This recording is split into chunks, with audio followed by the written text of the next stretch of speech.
ব্রিটেনে প্লাস পেয়ে আসছে, আপনি বুকের সাথে জড়ান, ওরে আমার পাগল রে, এই পাগল কুকাছে একটা পাগল নেই, এলো মহব্বতের ভাষা পাগল, ঠিক না?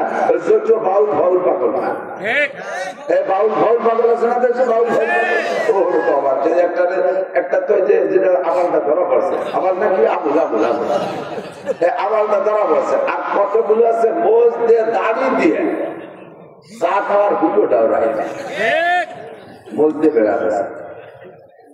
এই ধরনের আরিসের লঞ্চ চলতো, এই লাইনে দেখা যাবে, লঞ্চে উঠছি, এর মধ্যে এই লঞ্চে দুধ চা গেছে ফেলাচ্ছে করে আমি বললাম চা খাব, বেঞ্চে বসা দেই ওই ফাউল পার্টি চুল দাড়ি মুখ এমন গিরা গেছে, বোঝ দিয়ে পুরো মোচা দাঁড়িয়ে এক হয়ে গেছে।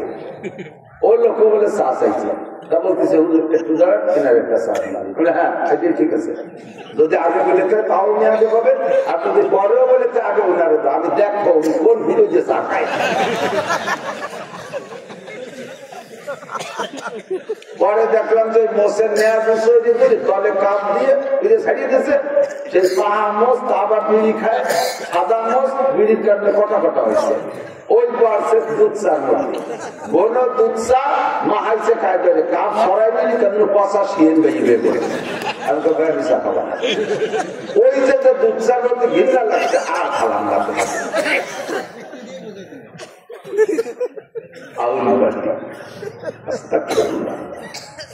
قال النبي صلى الله عليه وسلم قص الشارب ما كلها মোস্তে ছোট করো দাড়িয়ে বড় করো। দেখেন মোস্তে ছোট আছে দাড়িয়ে বড় আছে, মোস্তে ছোট করছে দাড়িয়ে বড়। হযরত আব্দুল্লাহ ইবনে ওমর বলেন নবী আলাইহিস সালাতু ওয়াস সালামের মোস হুজুর নিজেও কাটতেন, মাঝে মাঝে আমাকে কেটে দিতে বলতেন, আমি কাটতাম।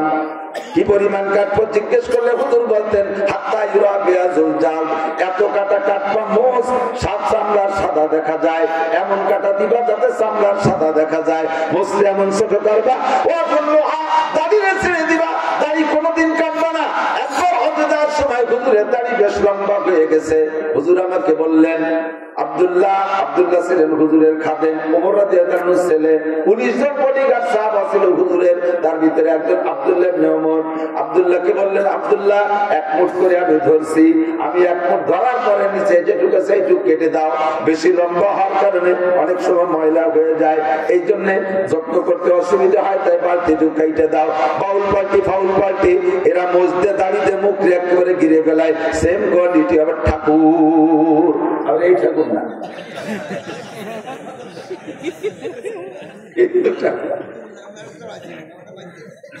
আল্লাহু আকবার। ও দোস্ত ইয়া আইয়ুহাল্লাযীনা আমানু, হে আমার অন্তর্জগতের অটল বিশ্বাসী পাগলরা, তোমরা আমাকে না দেখে বিশ্বাস করেছো, জান্নাত না দেখে বিশ্বাস করে রাজাপুরের মাঠে খেড়ের মধ্যে বসে আছো, জাহান্নাম না দেখে বিশ্বাস করে সেই জাহান্নাম থেকে বাঁচার জন্য একটু গুনাহ মাফের জন্য গভীর রাত পর্যন্ত মাঠে বসে আছো। তোমরা অন্ধ জগতের অটল বিশ্বাসী পাগল, পাগলামি যেহেতু করেছো, ঈমান যেহেতু এনেছো, তোমরা মুমিনের খাতায় নাম লেখা আছো। এবার তোমাদের কাছে আমার অনুরোধ বান্দা, একটু তুমি মুসলমান হয়ে আসো। লা তামুতুন্না ইল্লা ওয়া আনতুম মুসলিমুন। মুমিন হইলে জান্নাতে যাইবা, শুধু মুমিন হইলে জান্নাতে যাইবা। তবে মুসলমান যদি না হয়ে আসো, মুসলমান না হওয়ার অপরাধে কোটি কোটি কোটি কোটি কোটি কোটি কোটি জীবন ভরে কোটি কইলে হাঁটুর কোটি ভুলে যাবে, তবু কোটি কওয়া শেষ হবে না। এত কোটি বছর জাহান্নামে পড়বা, তারপরে ঈমানের বদৌলতে জান্নাতে যাবা। আর আমি চাইতেছি তুমি যে ঈমানদার হয়েছো, আমার অন্তর্জগতের অটল বিশ্বাসী পাগল, তোমাকে আমি এক সেকেন্ডের জন্য জাহান্নাম দেখাবো না, তোমার জাহান্নামের কাছেও যাইতে দেব না, বিনা হিসাবে জান্নাতে দেব। এই জন্য আমার একটা পরামর্শ নাও, উদখুলু ফিস সিলমি কাফা। মুসলমান হয়ে মরবা, জি আল্লাহ মুসলমান হয়েছি, লা তামুতুন্না ইল্লা ওয়া আনতুম মুসলিমুন। মুসলমান না হয়ে মরো না, জি আল্লাহ মুসলমান হয়েছি। কবে হইছো? আমি 8 বছর বয়সে মুসলমান হয়েছি। তুমি কত বছরে? আমি 12 বছর বয়সে মুসলমান হয়েছি। তুমি কত বছরে? আমি বিয়ের পরে মুসলমান হয়েছি। অনেকে বিয়ের পরে মুসলমান হয়েছে। আল্লাহ কয় ওই মুসলমানই না, মুসলমানই না। মুসলমানই কারে কয়? কয় মুসলমানই বুয়াত গর্দান নেহাদান ইনানে খুতবাত ইস্তেখাদাদা মুসলমানি বহুত গর্দান নেহাদান এনানে খুতবা দস্তে খাদাদা। মুসলমানি হলো আল্লাহর সামনে শির অবনত করা, মুখে একটা লাগাম লাগাইয়া মুহাম্মদুর রাসূলুল্লাহর হাতে ধরাই দিবা, যেদিকে টানে সেদিকে যাবা, যেদিক থেকে টানলে ফিরাই সেদিকে তুমি যাবা না, যেদিকে টানলে ডাক টানে সেই দিক যাবা। ঘোড়ার পিঠে ঘোড়ার মুখে লাগাম দিয়া যেমন সোয়ার পিঠের উপরে বৈশা লাগাম ধরে যেদিক টানে ঘোড়া সেদিক যাইতে বাধ্য হয়, যেদিক ঘোড়া যাইতে চায় ওদিক থেকে টানলে সরে নিয়ে সেদিক যাই। আশার বসার তৌফিক দান করেছেন, এজন্য শুকর আদায় করি আলহামদুলিল্লাহ। সুললিত কণ্ঠের অধিকারী যুবক বক্তারা অনেক বয়ান করেছেন। এ মাঠে শুরু করেছি, দাড়ি যখন সম্পূর্ণ উঠে শেষ হয় নাই, মাওলানা শফিক সাহেব তখন মোহতামিম হয় নাই, তার অনেক আগে থেকে। আর দাড়ি গজানো সব শেষ, এরপরে পাকা শুরু হয়েছে, এখন অর্ধেকের বেশি পেকে গেছে।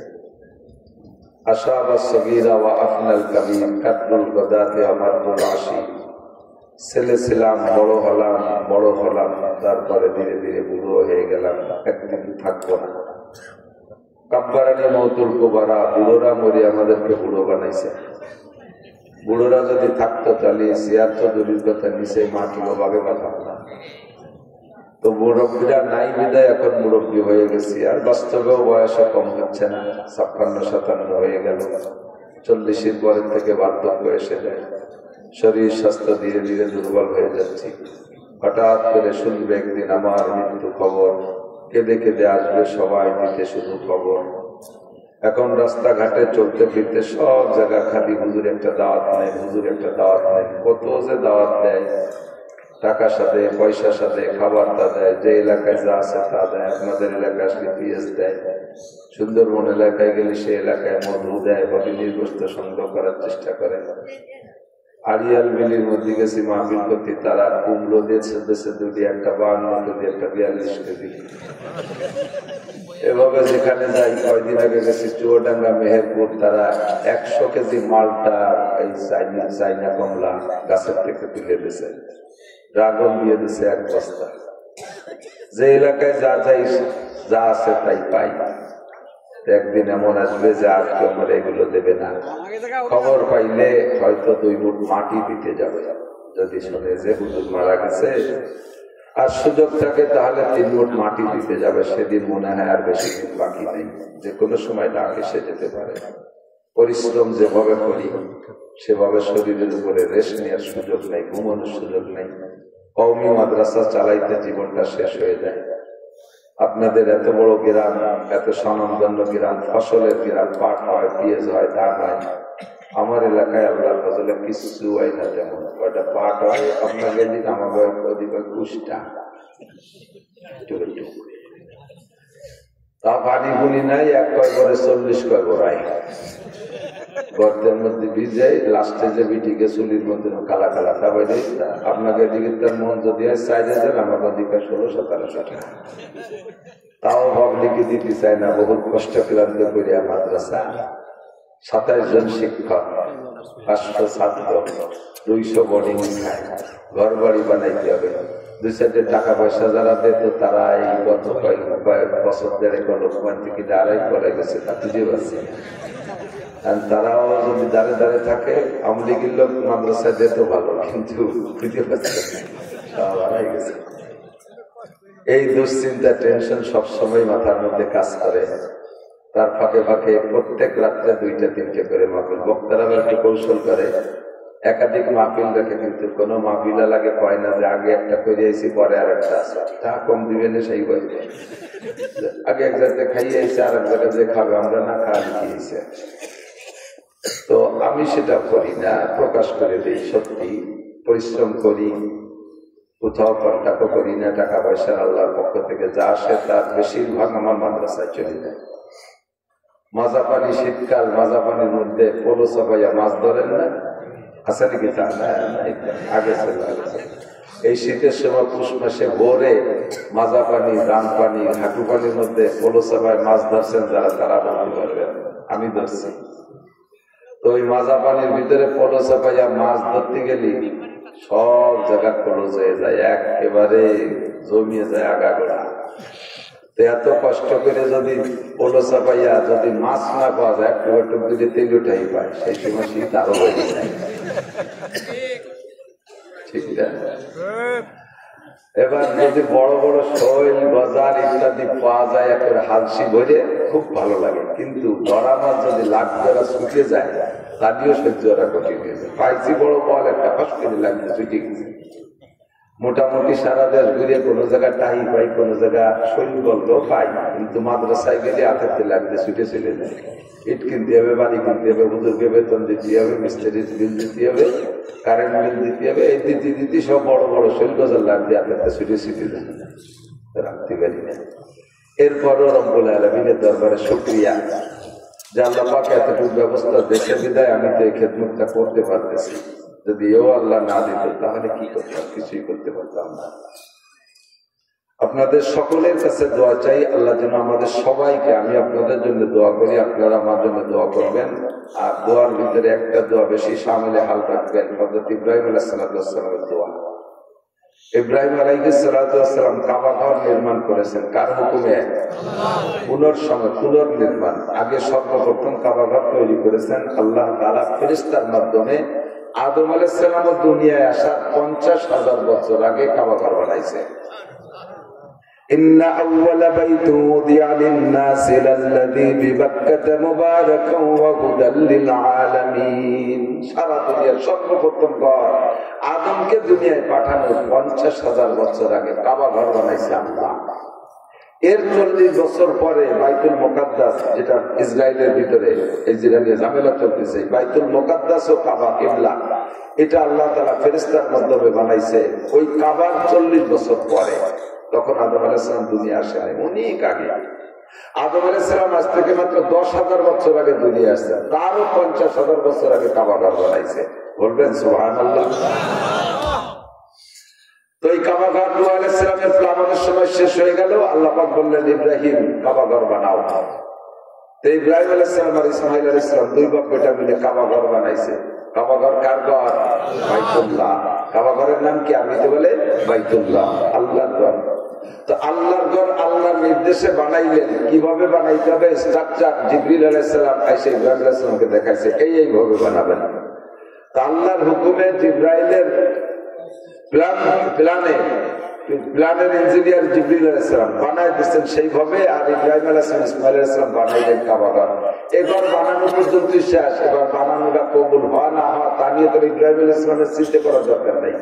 কিন্তু কাবা ঘর বানাই উনি কয়, ওয়া ইয ইয়ারফাউ ইব্রাহিমুল কাওয়াইদা মিনাল বাইতি ওয়া ইসমাঈল। কাবা ঘর যখন ইব্রাহিম আর ইসমাঈল দুই বাপ বেটা নির্মাণ করেছেন, তৈরি করে ফেলেছেন, এরপরে আল্লাহ পাকের কাছে হাত তুললেন, রব্বানা তাকাব্বাল মিন্না ইন্নাকা আনতাস সামিউল আলিম ওয়া তুব আলাইনা ইন্নাকা আনতাত তাওয়াবুর রহিম। রব্বুল আলামিন, আমার পরিশ্রম আমি করেছি, এই পরিশ্রমের মধ্যে যদি কোনো ত্রুটি থাকে তাহলে তুমি ক্ষমা করে দাও। আর এত পরিশ্রমের পরে যদি তুমি কবুল না করো তাহলে আমার পরিশ্রমের কোনো ফল হবে না, কোনো সার্থকতা নাই। কাজেই তাকাব্বাল মিন্না ইন্নাকা আনতাস সামিউল আলিম। তুমি শুননেওয়ালা, তুমি জাননেওয়ালা, তুমি দেখতেছো আমি কিভাবে বানাইলাম, মেহেরবানি করে আমার এই পরিশ্রমটা তুমি কবুল করে নাও। জোরে কর না আমিন। এই জন্য দোয়ার ভিতরে মাঝে মাঝে পড়বেন, শুধু শেষে আর শুরুতে না, মাঝে মাঝে পড়বেন, কিছু কিছু বলে বলে বলবেন, রব্বানা তাকাব্বাল মিন্না ইন্নাকা আনতাস সামিউল আলিম ওয়া তুব আলাইনা ইন্নাকা আনতাত তাওয়াবুর রহিম। ইব্রাহিম আলাইহিস সালাম দোয়া করছেন, সেই দোয়া আমিও করলেন। ইব্রাহিমের দোয়া আল্লাহ কবুল করছে, আমার দোয়া আল্লাহ কবুল করতে পারে। সবাই বলেন আমিন। ছোট্ট সংক্ষেপে বলছি, 38 মিনিট চেষ্টা করবো এর মধ্যে শেষ করার। আরে পাগলামি করলে হবে না, সারা রাত কাজ করলাম, এর মধ্যে অর্ধেক মানুষের ফজরের নামাজ নষ্ট হয়ে যাবে, সেটা হবে নাকি না? আমার ভাষা সামলা থাকবে না, বাড়ির জায়গায় আল্লাহ আপনার ধরবে, আগে তোকে ফজরের নামাজ পড়। আপনারা বলবেন আল্লাহ আইসি সেই সন্ধ্যের সময় নাসিরুদ্দিন ছুটি, উনি ঠেলতে ঠেলতে রাত 12টাতে 1টা 2টা বাজার যায়, পরে বাড়িতে খেয়ে দিয়ে ছুটি ছুটি বাজে গেছে 3টে, শুইছি আর উঠতে পারি নেই, এইভাবে ফজর ছুটিয়ে গেছে। ধরবে আমার দায়িত্বরা, তোর এই রাত জুয়াজ করতে পারতেছে কিনা, তোর এই আকাম করতে গেছে কিনা। আমি আল্লাহ আমি তো আইছি সময় যাচ্ছি এই ঝামেলাটা বাঁধাইছে রাজাপুরী ছবি ছবিটা ধরবে যাই তোরে এই কন্ট্রাক্ট দিয়েছে কিনা আল্লাহ আমি তো কোন সময় মিলেছেন বক্তা এভাবে বেশি হয়ে গেছে তা কি এরবো আপনাকে বাঁচানোর জন্য ওয়াজ দিয়ে যদি লাস্টে হুজুররা ধরা পড়ে যায় এই কুয়োরা ওই জায়গা খাওয়া যাবে ছোটা যাবে না শোনা তো কুয়োরা আল্লাহ খালি এই কুয়োরা ওই জায়গাতে বাঁচা যাবে না কাজেই নিজের মূল জিনিসটা ঠিক রাখতে হবে যাই হোক না কেন খেয়াল করি আল্লাহ পাক রব্বুল আলামিন আমাদের আপনাদের বড় মায়ার সাথে একটা ডাক দিচ্ছেন আয়াতটা হলো মাদানী আয়াত আমি যে আয়াতটা পড়ছি মাদানী আয়াত বুঝেন নবী আলাইহিস সালাম হিজরতের পরে মদিনায় যাওয়ার পরে যে আয়াতগুলো নাযিল হয়েছে এই আয়াত মক্কায় বসে যদি হুজুর মদিনায় টেলিফোন মক্কায় আসছে না মক্কায় আসলে আয়াত নাযিল হয়েছে কিন্তু তারপরে আয়াতটার নাম মাদানী আয়াত দুই ভাগ করছে হিজরতের আগের আয়াতের নাম মক্কি আয়াত আর হিজরতের পরের আয়াতগুলোর নাম মাদানী আয়াত মক্কি আয়াতের শুরুতে মক্কি আয়াতের ভিতরে একটু চেনার জন্য বলছি যে সব জায়গায় আল্লাহ তাআলা মানুষকে ডাক দিয়ে কথা বলছেন মানুষকে ডাক দিচ্ছেন যে হে মানব জাতি সে জায়গা আল্লাহ তাআলা মক্কি আয়াতের ভিতরে ইয়া আইয়ুহান নাস শব্দ বলছেন ইয়া আইয়ুহান নাস ইত্তাকু রাব্বাকুমুল্লাযী খালাকাকুম মিন নাফসিন ওয়াহিদা এরকম ইয়া আইয়ুহান নাস দিয়ে কথা দেখবেন সব বুঝে বুঝবেন যে এটা হিজরতের আগের আয়াত হে মানব জাতি মুসলমান হিন্দু বুদ্ধ খ্রিস্টানের উন্নাসারা নাস্তিক মুরতাদ বেঈমান কাফের মুশরিক যত আছে সব মানব জাতি তাদেরকে সম্বোধন করে আল্লাহ তাআলা ডাক দিয়ে কথা বলেছেন মদিনায় হিজরতের পরে যে ডাক দিয়েছেন সেই ডাকের ভিতরে আল্লাহ ভাষা পাল্টাই দিয়ে বলে ইয়া আইয়ুহাল্লাযীনা আমানু হে আমার অন্ধ জগতের অটল বিশ্বাসী পাগলরা তোমরা অন্ধ জগতে আছো ভাই অন্ধকারের ভিতরে গভীর অন্ধকারের মধ্যে আপনার ঘরে আপনি আছেন দরজা জানলা সব বন্ধ ঘরের ভিতরে কোনো লাইট নাই আকাশও অমাবস্যার রায় তাহলে ঘরটা কেমন অন্ধকার হয় আপনার নিজের ঘরের ভিতরে কোথায় কি রাখছেন তা কি চোখে দেখেন হাতে টোকায় দিয়ে গেলেও সব কিন্তু ঠিক মতো পাওয়া যাবে না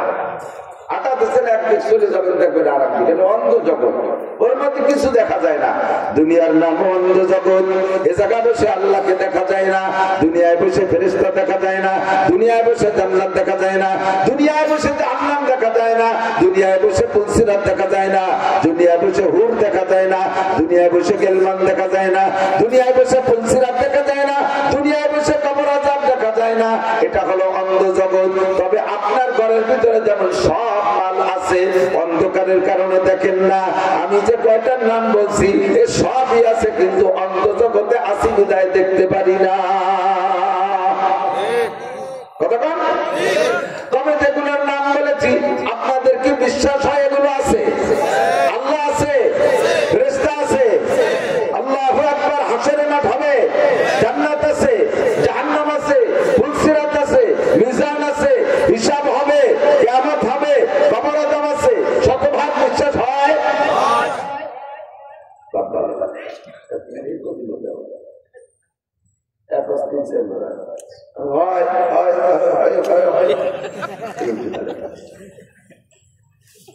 সত্যি কি বিশ্বাস হয় তাহলে আপনার অন্ধ জগতের অটল বিশ্বাসী সাথে পাগল এর সাথে আর একটা আদরের কথা হলো পাগল পাগল মানে বাজারে ল্যাংটা পাগল না ছেলে